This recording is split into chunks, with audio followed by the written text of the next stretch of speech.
عمرك سألت نفسك ازاي الموقع اللي بتفتحه وانت قاعد في مصر والسيرفر بتاعه في أمريكا زي فيسبوك مثلا بيفتح في أقل من ثانية؟ تعال أقولك السر اللي بيحصل كل مرة بتفتح فيها أي موقع. بمجرد إنك تكتب فيسبوك دوت كوم جهازك بيبعت طلب صغير جدا اسمه داتا باكيت، ودي عبارة عن حزمة بيانات رقمية فيها عنوانك على الشبكة ونوع الطلب شوية تفاصيل بتفهم السيرفر انت عايز ايه بالظبط.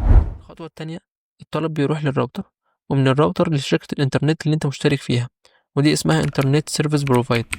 ممكن تكون مشترك مع وي أو فودافون أو أورنج أو اتصالات، لكن الشركة دي مش هي اللي عندها الموقع، هي مجرد محطة في الطريق. ومن هناك الطلب بيتبعت لحاجة اسمها DNS سيرفر، وده قاعدة بيانات ضخمة فيها أسماء المواقع وعناوينها. البيانات بعد كده بتمشي عن طريق كابلات ضخمة تحت البحر. كل باكت من البيانات بياخد الطريق الأسرع عشان يوصل بيه للسيرفر اللي في أمريكا، وده غالبا بيكون من مصر للبحر المتوسط، من البحر المتوسط لأوروبا، ومن أوروبا لأمريكا، وكل ده بيحصل في أجزاء من الثانية.